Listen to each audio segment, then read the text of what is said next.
খেজুরের বাগানে কাজ করতেছেন, কে যেন মদিনার পথ দিয়ে বলে যায় রাসূল নাই, চলে গেছে।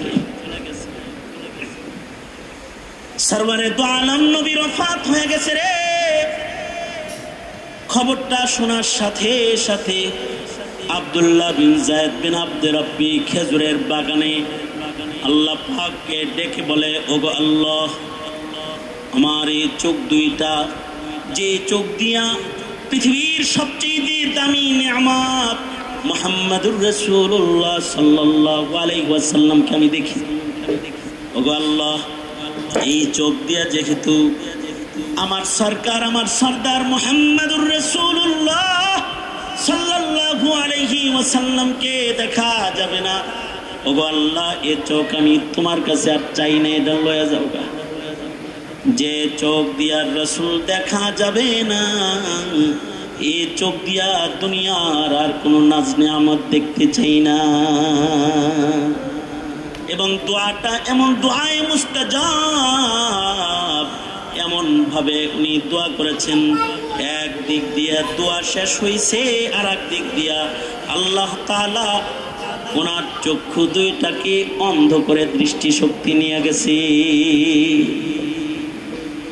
রাসূলকে দেখাও তো এত ইমানি এক কাম। কাব ইবনে মালিক বলেন, রাসূল আমারে নাই দেখলো, আমি তো নবীরে দেখতে পারি, তাই যাই মসজিদে। 40 দিন হয়ে গেল। 40 দিন পরে আল্লাহর রাসূল আমাকে ডাকলেন। ভাবলাম কোন সুখবর হবে নি, কিন্তু কাছে যাওয়ার পরে আল্লাহর রাসূল বলে, কাব ইবনে মালিক শোনো,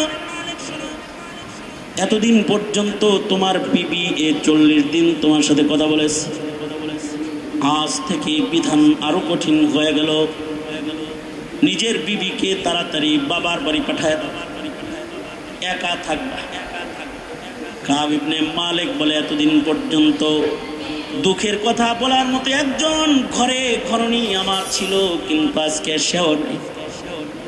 শুধু আল্লাহর রাসূলকে এটা আমি জিজ্ঞাসা করলাম, ওগো আল্লাহর নবী, এমনি বাবার বাড়ি পাঠায় দিব নাকি তালাক দিতে? সরকার বললেন, তালাক দিতে হবে না, এমনি পাঠায় দাও। হযরত কাব ইবনে মালিক বলে, বউটাও ঘর থেকে চলে গেল, এবার আমি একলা ঘর।